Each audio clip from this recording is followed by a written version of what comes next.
And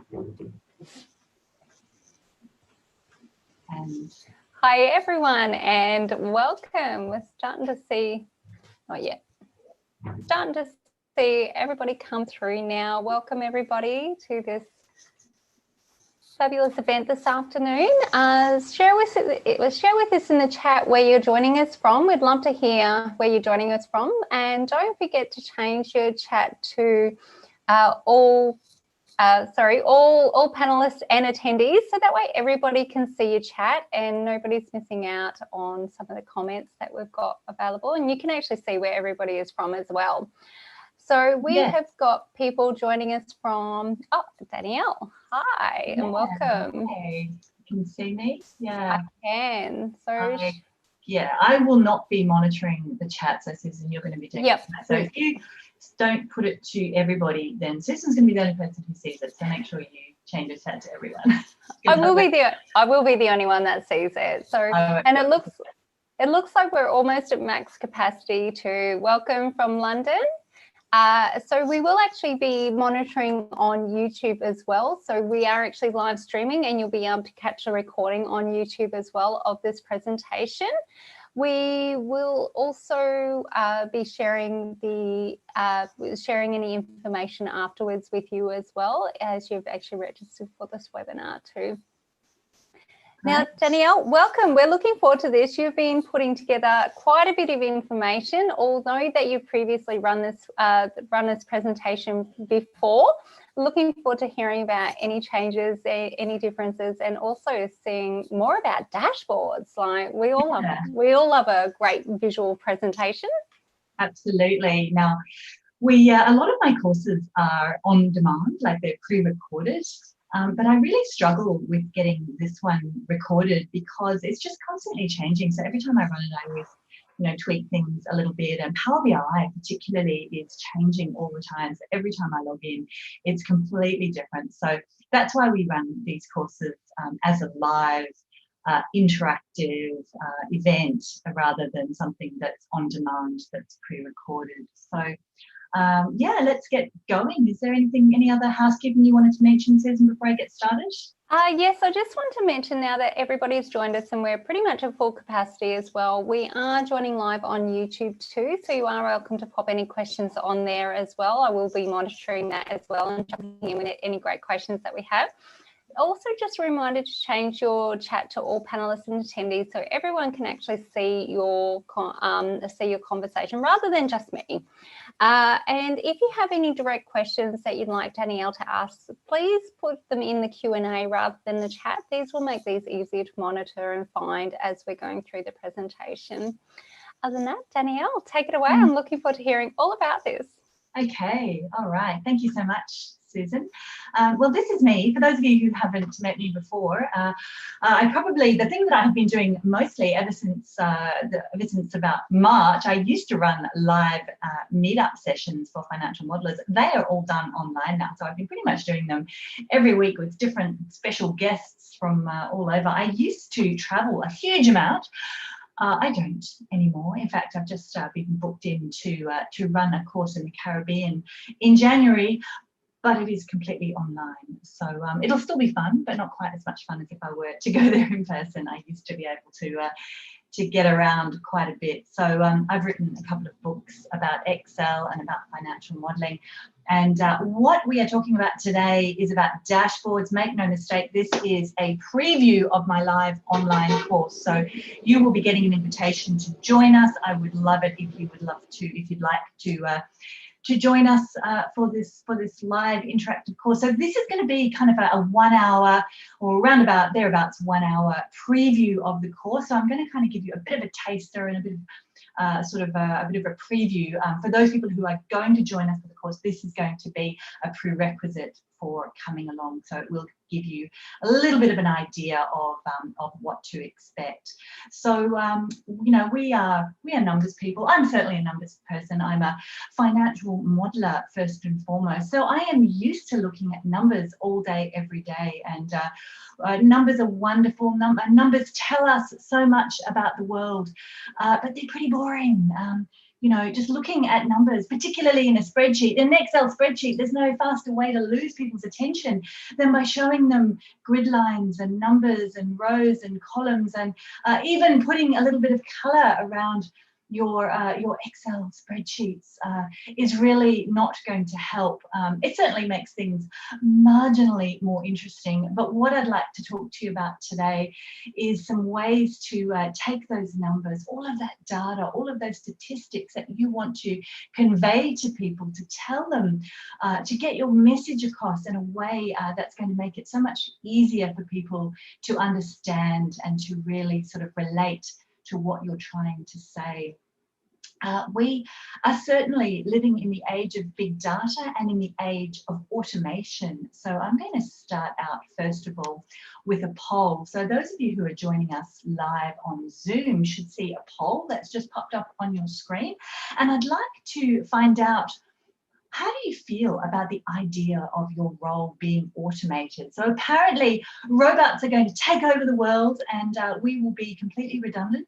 COVID has meant that our world has changed much more rapidly than we ever could have possibly expected. And I'd like to sort of get a bit of an idea about how you're feeling. So it's really interesting to see what people say. So we've got the results coming in thick and fast. I'll give it another couple of minutes, and then I'm going to share the results and see what people say. Are they terrified? Are they feeling a bit threatened? Or do they say a robot could never do my job? Or bring it on, I can adapt. So I'm going to end the poll and I'm going to share the results. And yes, bring it on, I can adapt. So 64% of people said that, hey, yes, we can do this. I'm really glad to hear that, because particularly when it comes to business intelligence, dashboards, using Excel for big data, taking information and making it relevant, harnessing the use of automation and business intelligence is really, having those skills is really going to help you in your job. And I'm glad to see that most of you have got that attitude. So what we're going to talk about today, there's basically 4 areas that I'd like to cover with you. I'm not going to go, I mean, the course is very technical. We are going to go through a lot of hands-on stuff. I'm not going to try and do that today. I'm just going to try and give you an overview of dashboards, some evaluation of the tools. Then we'll go into some of the design and then looking at visual display. So we'll start off with why dashboards are so popular. So to kind of set the scene, you know, there's just so much data information, so much information that we're collecting all the time. You know, our phones are just collecting millions and millions of points of data, and actually taking these are all just pieces of information, but the way that they've been put together, they actually mean something. We can see that that's an image that means something to us, because data is not information, information is not knowledge, knowledge is not understanding, and understanding is not wisdom. So our job as a finance person or somebody who is trying to create meaning or dashboards, our job is to take data and turn it into information that we can actually use and interpret for decision making. And that is what we really are trying to do.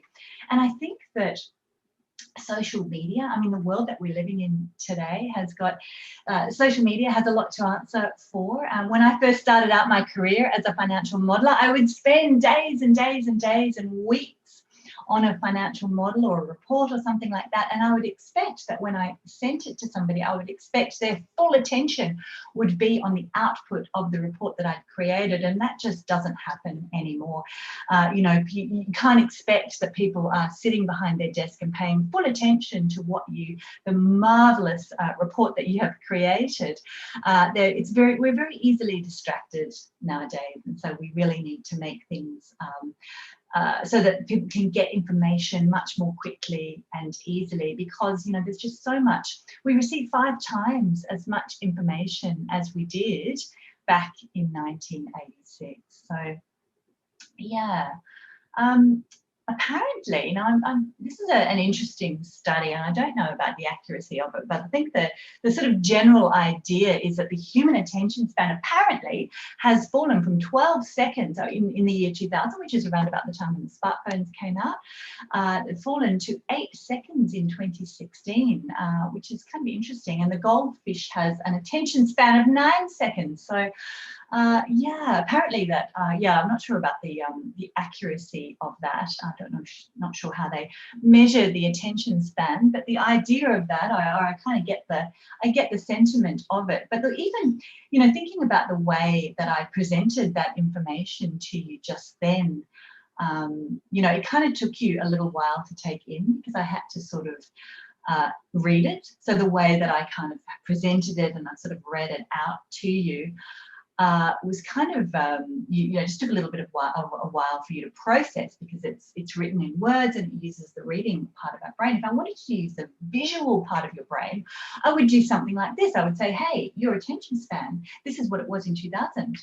This is your attention span now. It's jumped down in 2016, and this is the attention span of a goldfish. So if I were to actually show it visually like that, would be better than describing it or even writing it out in words. So when you do need to give something visually, I would recommend that you try to show it like that rather than explaining it or writing it out in words. And even better than that, try to, one of the things that we'll talk about is trying to reduce clutter from your dashboard. So having the seconds down the side with the numbers, it's a bit of repetition here. So we're always trying to reduce clutter on our visuals, because those numbers are really not necessary. So yeah, I'll just stop for a sec and check in with Susan and see if we've got any questions. Any questions from anybody? No questions just yet. Everybody okay? Brilliant. We have got a record number of participants, which is fantastic to see. Yeah, the last time we ran this webinar, it was huge, and yeah, it's even bigger this time. So yeah, it's certainly a popular topic. So whilst I'm on the subject of Goldfish, for those of you who've done anything with Power BI, you might have seen a chart that looks like that. Has anybody seen this chart before? It is actually a chart, believe it or not. I'd like to know, I've got another poll for you. I'd like to know, what do you think this chart is telling us? So this is actually a type of chart in Power BI. Yeah, it's kind of interesting. Yeah, it actually won a competition when it first came out. Everybody was like, wow, this is fantastic. But I've got to say, I'm not really sure. I'm not really sure what the chart is telling us. And they're looking at the poll results. Some people are saying that the chart is saying which are our biggest customers. Some people are saying what direction the organisation is heading in. A lot of people are saying they have no idea. And there's a couple of people that say you should never use a chart like this, and I think I'd probably agree with number 4. So I'm going to end the poll and just looking at the variation of the results there. Most people say they have absolutely no idea, and that means it's probably not a good chart. So a dashboard or a chart or a visual, the meaning should just leap out at you. You should immediately know what the dashboard or what the visual is trying to tell you, and that is certainly not happening in this case. So yes, it definitely is not doing its job there. So just going back to the definition of a dashboard. So really going back to the analogy of a car, or a dashboard of a car, the idea is that you are tearing along the freeway, you're going 110 kilometers an hour, and you don't have time to be fiddling about with Excel formulas. You want to be able to see at a glance what's going on. You want to be able to see speed. You want to see fuel. You want to see, just a couple of really important key indicators. And that's really the analogy of a dashboard. So the idea is that you can make instantaneous and informed decisions at a glance. A lot of the time it is to do with financial information. A lot of, I have a financial background. A lot of the examples that I use in my training are financial, because Sometimes financial data is the easiest to get your hands on, but I do find that people often struggle with financial information. A lot of people don't understand the reports that they receive. And that's our job as a, certainly if you're a finance, finance professional, if you've got a financial background, your job is not to dumb it down, but to make it really clear so that people can understand the concept of what you're trying to get across, or the message that you're trying to get across. So let's have a look at an example. So here we have our projected income statement for next year. Is everybody with me? Everybody following what I'm saying? Have I lost you yet? This is not a particularly engaging visual. What do you think? To actually just dump an Excel or a screenshot of an Excel table onto a slide is generally not a very good idea. I cannot stress this enough. Excel is not a presentation tool. You should not be using Excel to present unless, of course, you're talking to other finance people, unless you're doing a model and you need to be tweaking and changing scenarios as you go.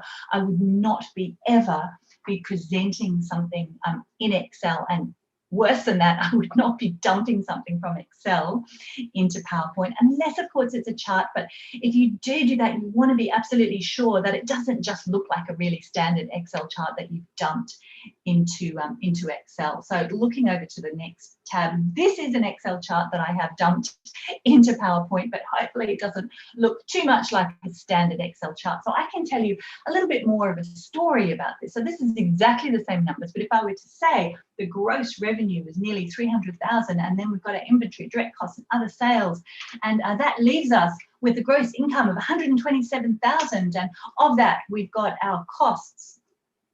We've got our staff costs, marketing, facilities, and then the little bit that we have left over is our operating income, taxes, and then our net income. So hopefully I had you at the edge of your seats. Maybe not, perhaps, I don't know, whatever turns you on. So yeah, that's the kind of thing I think to present financial information that might make it, I mean, it's certainly not earth-shattering, but something like that might make it a little bit more interesting to present, to get your message across of what you're trying to say. So a lot of the things that we do in the course are things like this. We do lots and lots of breakout rooms, so lots of interactions, lots of polls like we've been doing here.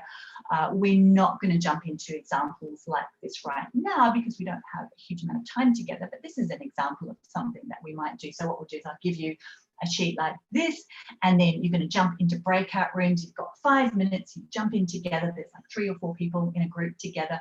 You brainstorm, and then one person comes back and reports to the group. So you might try, we've got messy data that looks like this. You might try some formatting, you might try some spark lines or some heat maps, or you might try the F11, which is your instant chart. So things like that. So those are the types of exercises that we work on.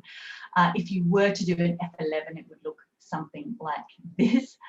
Yeah, so what's really important, I think, when you are putting together, particularly from a finance perspective, is to make sure that you give them insights and not just numbers. You guys are here. This is a financial modelling group. You guys probably love numbers as much as I do, I'm sure. But just because you love numbers doesn't mean that your audience loves numbers as well. So don't overwhelm them with numbers, because overwhelmed or confused people will not make decisions. So you really need to break it down and just tell them what they really need to know. So I'm going to just stop for a sec and check in with Susan, just see was there any questions? I can see we've got a couple of comments. We do. We've got quite a few comments here, and everyone likes that example. That's a great example to actually use. Maybe a question: do we get to build the goldfish in the course? Do we? So get to build the goldfish in the course? No, it's not.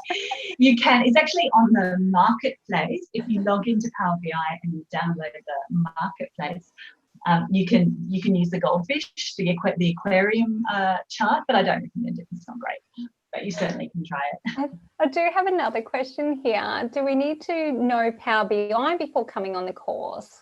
Absolutely not. No, no. We kind of start from the beginning, so we sort of assume that people are pretty new to Power BI. You do need to know Excel. Like, you do need to sort of know your way around Excel.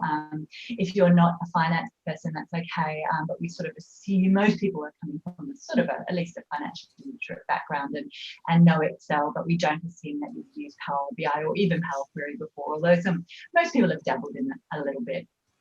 It's probably better if you're not completely fresh to Excel and Power Query, but Power BI will certainly start from scratch. It's pretty easy to get the hang of it. I'll give you a bit of a preview today. Anything else? No, that was it. Okay. All right. So here's another example of the kind of things that we do. So we, we'll jump in and do some tables. We'll do some pivot tables, that sort of thing. Here we've got, I've got a mug like this. Susan, you gave me one of these mugs for my birthday, didn't you, I think? So I'd love to know if you guys could just pop in the chat. Now, we all love Excel. I think we are in a safe place when we say that we love Excel. I'd like to know if you guys could just pop in the chat. What do you love about Excel? I'd love to know what you love about Excel. Okay, flexibility, PQ. Okay. Excel flexible again. Power Query, yeah. Love that, it never dies.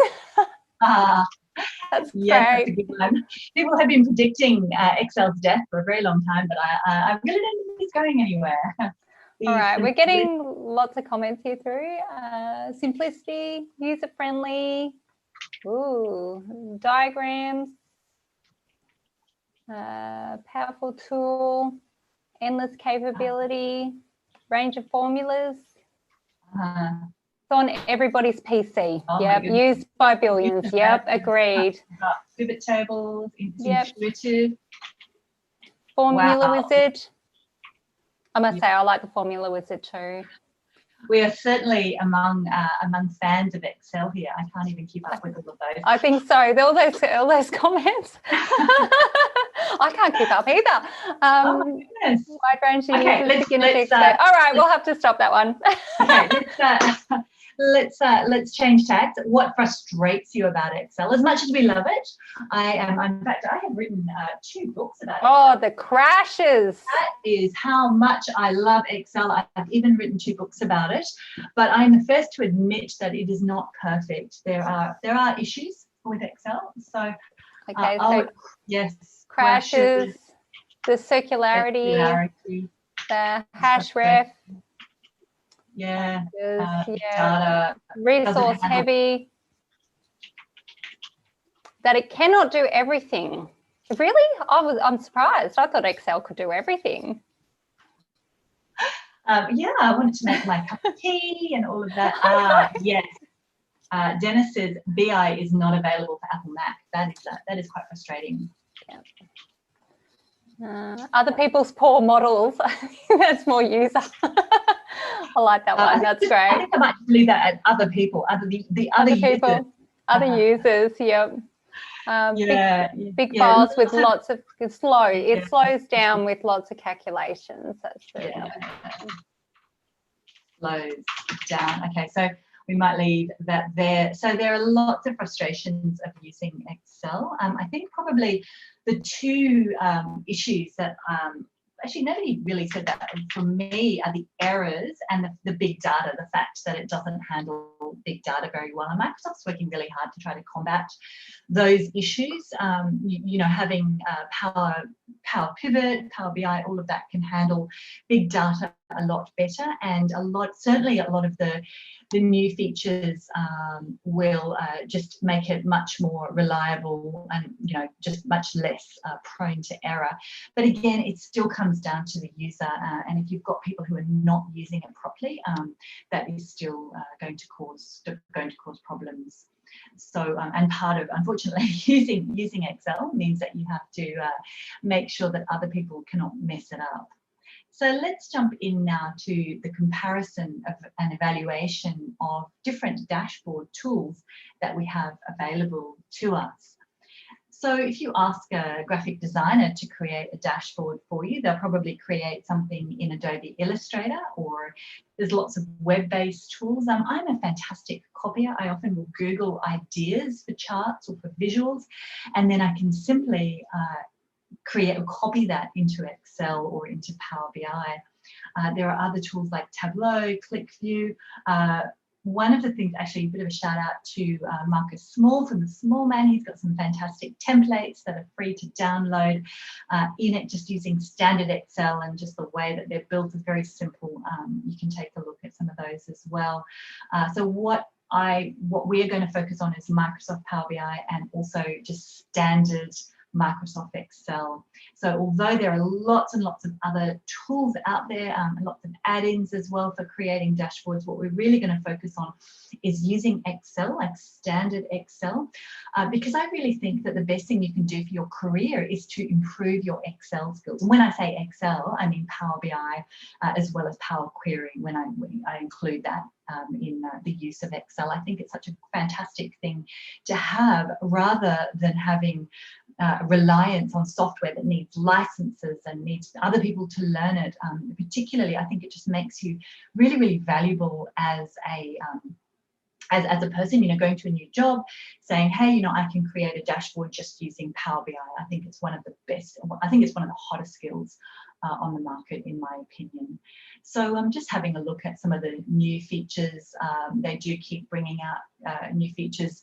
The Excel 365, I think most people are on 365. When we come on the course, we do recommend that you're using 365, because they are really trying to get people to use that, because there are a lot of features that are only available for the subscription model with 365. But basically anything from Excel 2010 onwards we call modern Excel. And they do keep bringing out new features all the time. So a little bit of an overview of the three different sort of areas of Excel now. So Power Pivot is sort of the data warehouse, where the data is actually stored behind Excel in a flat file. So if you find that you're dealing with lots and lots of data and Excel is just struggling to keep up, you might want to have a look at Power Pivot.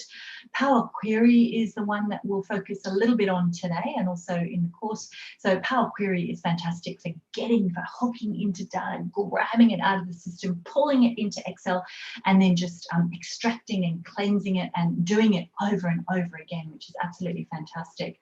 And lastly, Power BI, the desktop version, is fantastic for data visualization and for dashboards. So when you are tasked, or when you're starting out building a dashboard, really the decision that you need to make, is it going to be Excel, is it going to be Excel, or is it going to be Excel? It's basically your choice as well, in my world anyway. So you decide whether you're going to use pivot tables, whether you're going to use formulas, or whether you're going to use Power Excel, meaning Power BI or Power Query. So for those of you who might be new to that concept, I'll just kind of show you the family, or the way that things are set up. So you've got your sort of Excel, standalone Excel that we know and love, just sitting in Excel.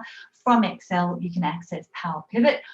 From Excel, you can access Power Query, or you can go to Power BI and you can access both Power Pivot and Power Query from Power BI. So basically, Power BI has all of the features and the functionality of Power Pivot, Power Query, plus the visuals in Power BI. But what I would say is, when you're making the decision, when you're putting together a dashboard, think about whether it should be in Excel or whether it should be in Power BI, because even though Power BI is really, really powerful, the thing is that once you go into Power BI, you can't really, it's quite difficult to bring it back into Excel. So just be sure that you really do need it to be in Power BI before you move on, or before you continue. So I'm going to jump into with some practical examples in a minute, but I'll just stop for a second, see if there are any questions. So Susan, are there any questions or comments from anyone? We've got a couple of questions in regards to the course, but I know that we're going to answer these towards the end, so I'll leave that question until then. Okay, all right. So the three sort of things I'll just give you a quick overview of today is using just standard Excel. So using tables, pivot tables and pivot charts to build a dashboard. So that's the first thing I'll show you. Secondly, we'll use Power Query within Excel, and then we'll use pivot tables and pivot charts to build a dashboard. And then lastly, we're going to jump into Power BI and then use Power Query within Power BI and then create a dashboard or a very brief sort of visual in Power BI. So let's jump over to Excel now. So you should be able to see my Excel. So let me know if you can't. So we've got, here's an example of just some very boring looking data. So what we'll do is just grab the data, convert it to a table, and then run a pivot table over the top of it and create some visuals. So it'll look something like that. So that's our data behind it there. So you've got some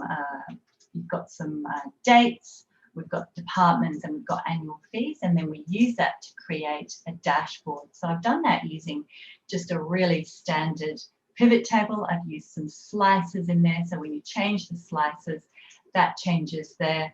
And then we've just got some really simple formulas behind. So the slices change the pivot table, and then the pivot table changes that. And then we've got, you know, some labels, so very, very simple labels and things like that. So that's just a very simple, basic, just using standard Excel. So that's the first one, just using tables, pivot tables and pivot charts to build a dashboard. So there's lots of a huge amount that you can actually do using standard Excel. You don't have to do anything particularly fancy, and if that will work, if that works for you, that's absolutely fine. So we've got some questions about the downloads.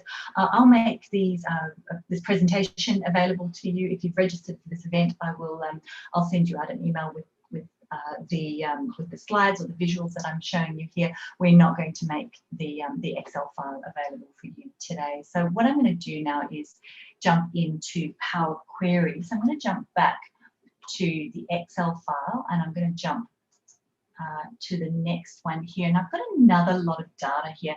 And this is often how we end up with our data looking, or the data that you get given. So sometimes you'll get an extract from the system, you'll pull it into Excel, and it'll look something like this, and you're like, okay, I need to actually do something with it. So you hit pivot table, or even better than that, you might even convert it to a table first of all, because of course tables and pivot tables were meant to be together. And then we'll run a pivot table over the top, and we'll go to new worksheet, and oh my goodness, and the way that the data is laid out, it just makes it really, really difficult to use. So if you want to, you've got to go in, and just the way that it's set up, when you want to have your data set up so that when you get fresh data coming in, you want it to just automatically work. And in this case, you're going to have to go in and click it every time. And so that's really not going to work. So what I'd like to show you in this example is just a really simple Power Query technique where we can actually unpivot the data and then you make a much better pivot table with it. So I'm just going to go into data, hit from table range, and then which will take me into Power Query. You should be able to see my Power Query window. Can you see my Power Query window over the top? You should be able to see that. And what we've got here is the same data, except it's in Power Query. And looking across the top, everything looks fine. Okay, and all of the steps that I do are going to appear down the side here. And what I'm going to do is actually flick the data around another way. So I'm going to go into unpivot, and I'll say unpivot other columns, and that will take it into another format like that. And then it doesn't know what the label is for that, so I can change that to months, like that, and then I could call that one, that is spend or expenditure, that one there. And then when I'm finished with that, of course, if you want to undo it, you would just do it there, close and load, and that's going to take me back into Excel. and I can say, then run a pivot table over the top. And that way, that will make it a lot easier. So I can put my expenditure down here. And then when I grab my months, it's just going to automatically go across the top. So that's going to make it a much, much easier way of building. I can then build a dashboard or a pivot table a lot more easily over the top of that by using Power Query first and then jumping into Excel. So that was the second example that I wanted to show you. So are there any other, I can see a couple of raised hands. Was there any issues or any problems? No, but I do have a question here, which is quite good. And I was wondering if, so they're inclined to use Flow, Power Query, Power Pivot charts, but some people prefer Excel, VBA and charts. What is your take on VBA versus Power Query? Yeah, Power Query, hands down. Always go with Power Query. Basically, I think a lot of what we used to do, VBA has been around for decades, and a lot of the times when we couldn't get Excel to do what we wanted it to do, we would put it into we would use VBA to get it to do what we wanted it to do, and that just yeah, it's really unnecessary now. We have Power Query. There are a few instances though where it is necessary to still use VBA.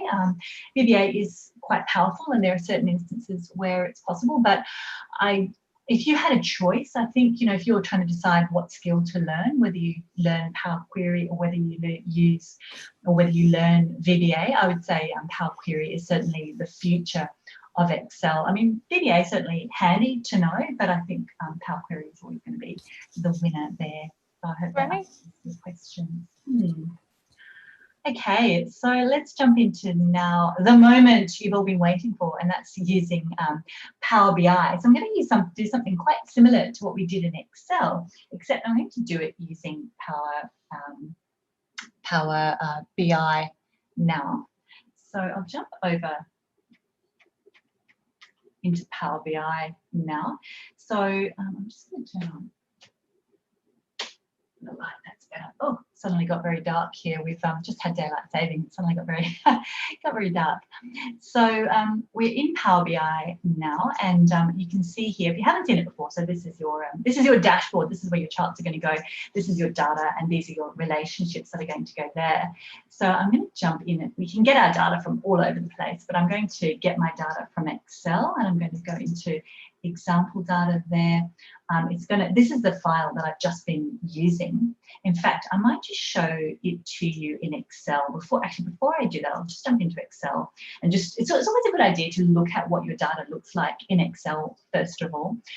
So here we've got, people love putting color and stripes and comments and all over the place. This is actually quite common. I often see data that looks like this. Somebody's been an old legacy spreadsheet that somebody's had for years and years, and they keep updating it and they're writing comments all over the place. And then we're trying to actually use it to create a visual or to create a dashboard. So what I'm going to do here, so you can see here we've got some comments here. There's no label. There's all sorts of different. Just a sec.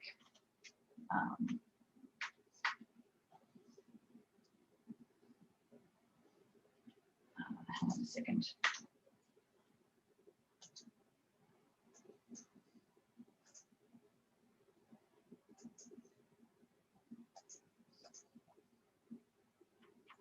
Jump back over into Power BI.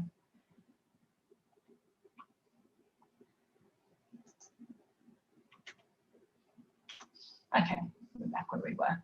All right, so just having a look at that data, we're going to pull it into Power BI. So we're going to go into Excel, and that was the data. So that was the data that we just looked at. We're going to pull it into Power BI now. So I'm going to click on sales, and you can see that that's all the data there.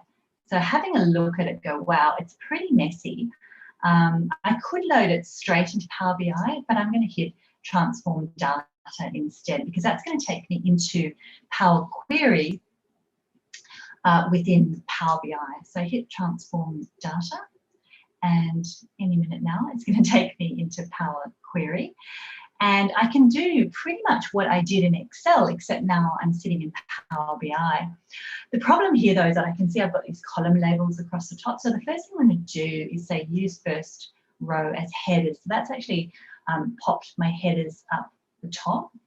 And I can, let's just have a look across, and I can see that there was a whole pile of stuff, a whole lot of garbage over the side that I really don't need. So I'm going to get rid of, actually not that one, that's a comment. I'm going to get rid of that. So I'm going to just remove that. I'm going to change the name of the column and I'm going to call that comments, and I'm going to move that across just so that I can access it more easily. So we've got salesperson, we've got location, I've now got some comments, and then I've got my years going across.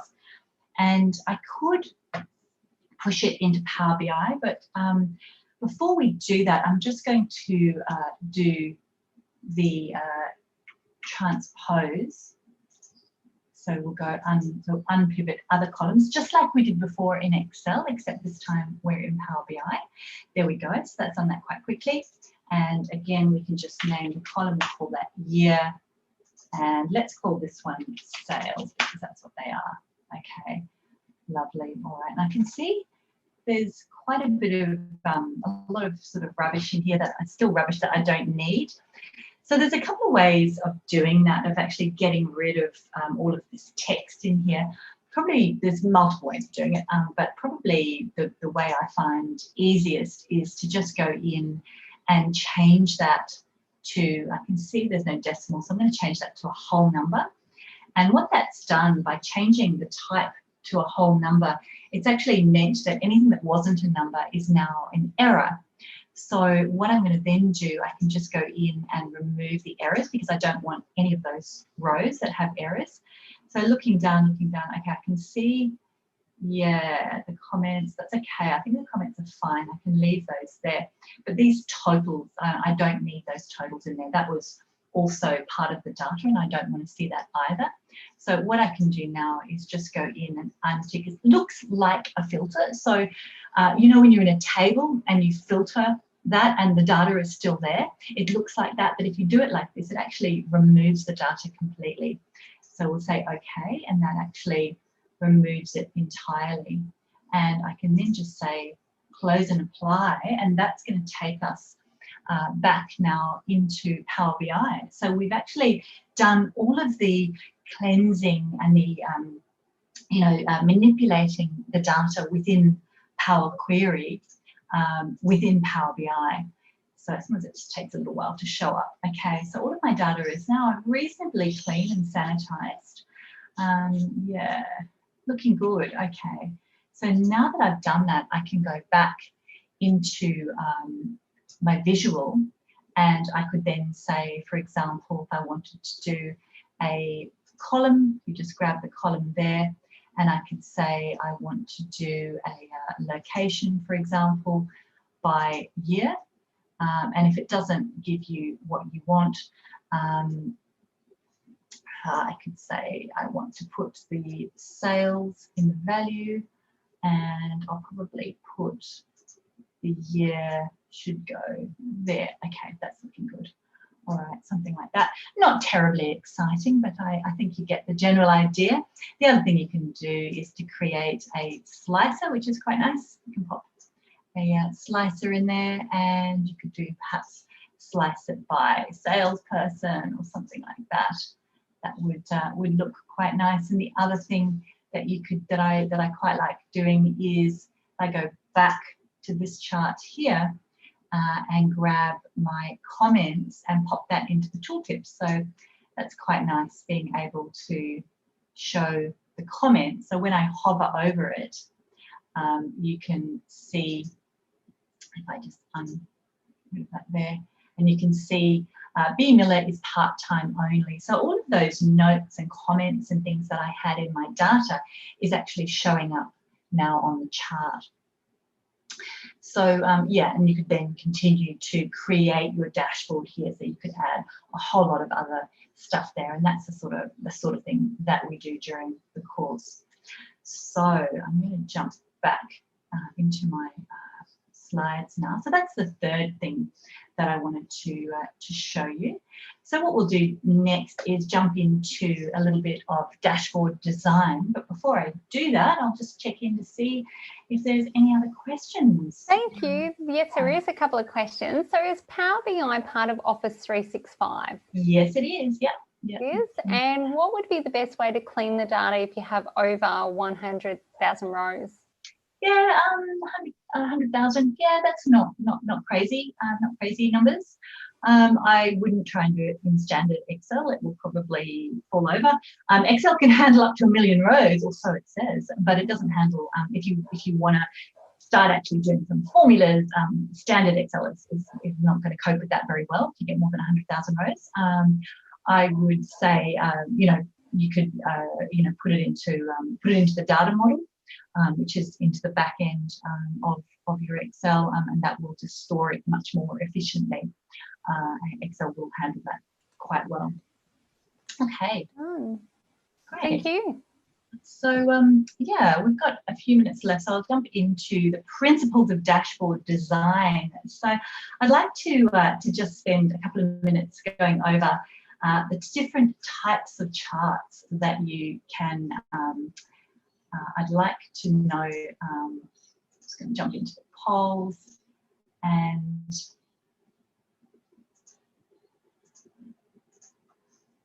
I'd like to know what you guys think. So if you had some data that looks like this, so if you had 4 different departments and you wanted to compare each of those departments, which chart do you think would be better? Would you do it as a line chart? Would you perhaps do it as a radar? Would you show it as a column like that, even with some data labels on the top?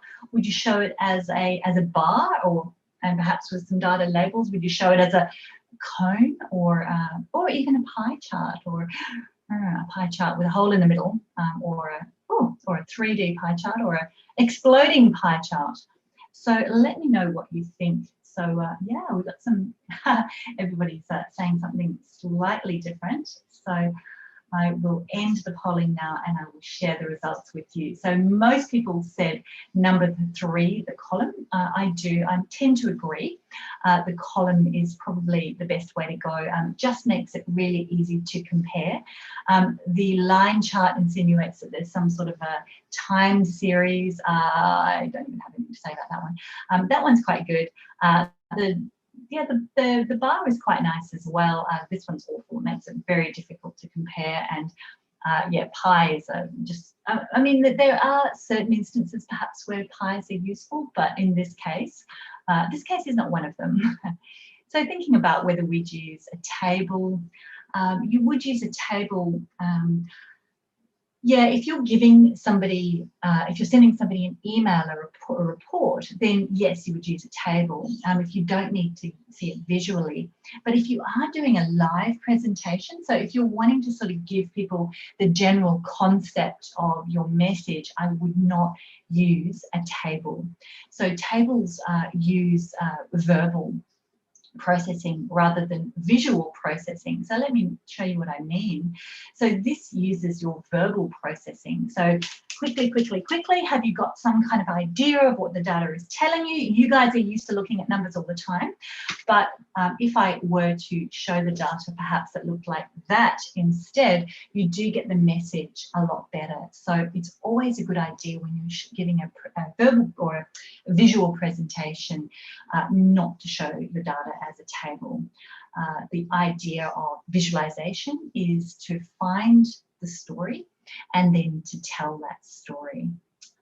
So lastly, I just want to jump into a little bit about the visual display and some of the visual perceptions, because you have a huge amount of power. As the person who is building the dashboard, you have a massive amount of power. There are all sorts of rules of visual perception, and you can make things look quite different to what they really are, because what we see is not necessarily what's there. So here you should be able to see 4 perfectly round circles, but it's actually quite difficult to see that because of the way that we've laid out this image. So for example, this is a really interesting example from Andy Kirk. So this is a really good news story. So we're showing here that we've got you know, 4% of CEOs in Fortune 500 companies, whereas in this case, you can see here 50% is the target and this is the emptiness here. So two very different messages. So the way that we've actually showed that message is very, very different based on the way that the visual works. Similarly, if I were to say to you quickly, how many 5s can you see? Can you count them? Quick, quick, quick. Has anyone counted them yet? Come on, guys. Would it be easier if I did that? If I were to make those 5s red, it just makes it stand out so much better by using colour. So those are the sorts of things that you should do with your dashboards and with your visuals. It's just don't make people's brains work much harder than they need to, because our brains are human visual systems. So our brains are pattern seekers. So you can make it really easy for people to get your message, or you can make it really difficult. So yeah, just think about that. I'm sure you guys have seen this example, or perhaps a similar example like this. Our brains are amazing. So as long as you have the first letter and the last letter of a word correct, our brains can make sense of things. Our brains are incredible for making sense of the world around us. So yeah, okay, let's have a look at another poll. I'd like to, just looking at you know, the idea of dashboards, of visuals, I'd like to know which dashboard you think is better. Do you prefer the one on the left versus the one on the right? Which gets its message across? Which is clearer and easier to understand? So just give you a minute to think about that. So you know, does the one on the right, is it, you know, is it kind of easy to follow? Is it easy to understand, or is it cluttered? There's actually less data on the right, but yes, most people prefer the one on the left. So that's interesting. The one on the right has a pie chart, first of all. It has just a lot of clutter, and it has these bricks in the background, which is really not helping things. Okay, so let's try another one. So tell me which of these you prefer. Which of these dashboards do you think is better, the left one or the right one? Okay, you guys are quick off the mark now. So most people, yeah, the colours, after what I said about the 3D and the pie charts, yes, most people are saying that they prefer. I'm a big fan of Chandu. This is one of his dashboards from a few years ago. So I'm just going to share those results. Yes, overwhelmingly, most people preferred the right-hand one, so that's really good to see. So that is pretty much it. That's pretty much what I had for you. So I know I went through that really, really quickly. We don't have a huge amount of time, but I was trying to sort of get as much out there to give you, you know, just some tips and tricks on dashboards and visuals. But the course that we've got coming up in November will run in a really sort of similar way, except that you guys will actually get a chance to jump into breakout rooms, to get your hands on the data, and we'll be working through this together in a webinar type format. It goes over 3 days, so we're going to run, I think, 3 hours each day.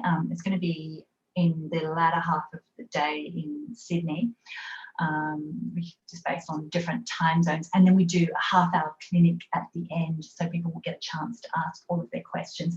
The groups are pretty small, and I think we've already got quite a few people signed up for it. So I think we've got not a huge amount of places left. So that's the times for people who are interested. I'll send an email with the copy of these slides, and then I'll send you an invitation to this for people who are interested in joining it. You also get access to support, so we run regular support sessions, so you can come along and put in all of your questions, and you also get 6 months access to the recordings of all of the sessions as well. Was there anything? Did I miss anything, Susan? How did I go? That was the hard You sell. You did really well. I was sort of just going to say that we had a lot of fun at the last session as well. Everybody was really interactive, and over the 3 days we had a lot of fun on there as well. So just wanted to add that too. Excel is not boring, is what I needed to add. Yeah. Oh, that's good. It was I've done this session a couple of times now, and it was kind of I'm such a live, I've always done live training, and I absolutely love getting in front of the crowd and working with the participants and running these workshops. And I've got to say it was hard at first, getting used to the Zoom, but I found that with these kind of technical subjects actually works quite well. People being able to share their screens, and things do take a little bit longer, and the format is a little bit different because we have to sort of spread it over a couple of days, and we don't sort of have sessions being too long. But I think for some people that actually works quite well, rather than having to take a whole day or a whole couple of days out of your schedule. And plus it's travel time as well. So traveling to an event, because we have people come from all over the world and all over Australia to your courses. So even though you might be, which is it's not very possible to do at the moment with the restrictions. However, if we've got people traveling from Perth to Sydney or whatnot, there's a whole day or 2 days of travel just there for people to travel as well. So it's really opened up the availability of courses internationally too. Right. Yeah, I think there's a lot of good has come out of this, and I've got to say, like, I'd give anything to get on the plane. I really would. Wouldn't we all? But I must say, I found I actually have a lot more time now, because I used to spend a huge amount of time traveling. So I'm sure everybody else will find that as well. So yeah. So we did just have a couple of final questions as well for you. So I just thought I'd jump in with those, which is good timing because you just brought up the Q&A screen. I'm just jumping ahead. So if I was to send the files with queries to someone who does not have Power Query, would they be able to see the dashboard? Power Query. Yes. Did you say? Well, unless they were using a really, really old version of Excel, they wouldn't not have. I mean, everybody's got Power Query. It's there in your Excel. You may not have used it, or you may not realize it's there, but it's there. And they'll be able to see the dashboard, and then when they refresh it will run through Power Query. And there's no reason why you wouldn't be able to see it. No. Yep. And then there was another question. Where do I find Power BI in Office 365? You need to download it. So I will include a link if you like. Yep. And thank you. Yeah, it's just a download. And if you've got a 365 subscription, there's a lot you can do without even being signed in. It's a free download. If you want to share your files, or if you want to get extra visuals from the marketplace, you do need to sign in. But other than that, if you have a subscription, it's included anyway.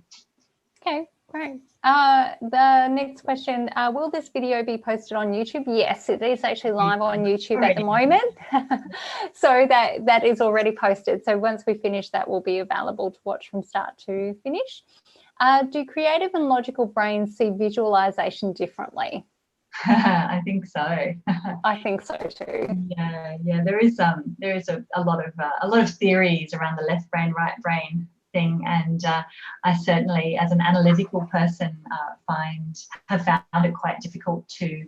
I'd sort of go, as long as the numbers are right, that's the most important thing. Get those numbers right, and then here you go, here's your results, and you soon realise that people don't pay much attention unless you.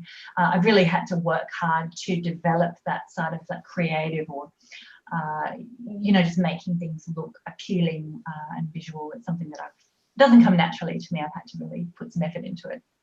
Now, Jose has just asked, and I actually like this question, do senior executives prefer simpler presentations? Interesting question. Yeah, there's always that saying that, I can't remember who said it now. Write you a shorter letter, but it was, I didn't have time. Yeah, well, we've got a couple of minutes, you guys. So just if anybody has any comments on that, whether you've presented and a senior executive does prefer a simpler presentation, please comment below to all panelists and attendees, because we'd be interested to see what you actually think along the lines of that too. Yeah, I think it's important though that you don't dumb it down. It is much harder to create something simple than it is to create something complex. So that's where you need to put the work in, and that's something that a robot can't do, is decide what's important and what needs to be included in the dashboard. It can have a really good crack at it, but it'll never be absolutely better as good as you knowing the business and knowing what the senior executives really need to know, and just showing what they need to know on a dashboard or a visual. That's really important. And I think everybody prefers, so Eric says they want highly summarized information. My former boss tells me, I shut down whenever I see numbers. Yes, that's true. A lot of people do shut down when they see numbers, and so that's why it's good to show visuals as well, and perhaps have a few numbers in there for the numbers people. So not dumbing it down, but making it as simple as possible. Okay, I think that was all. I know there's a couple of questions we didn't get to, but do feel free to drop me a line. I probably spend most of the time on LinkedIn. That's probably the easiest way to get hold of me, or drop Susan, or if it's a question about the course, do feel free to drop Susan a line as well. Was there anything else, Susan? No, I think that was about it. I think we covered everything on that as well. So that was really good. Okay. Excellent, Danielle. All right, we're just on the hour, perfect timing. So thank you so much, everybody. It's been a jam-packed session, and I hope to see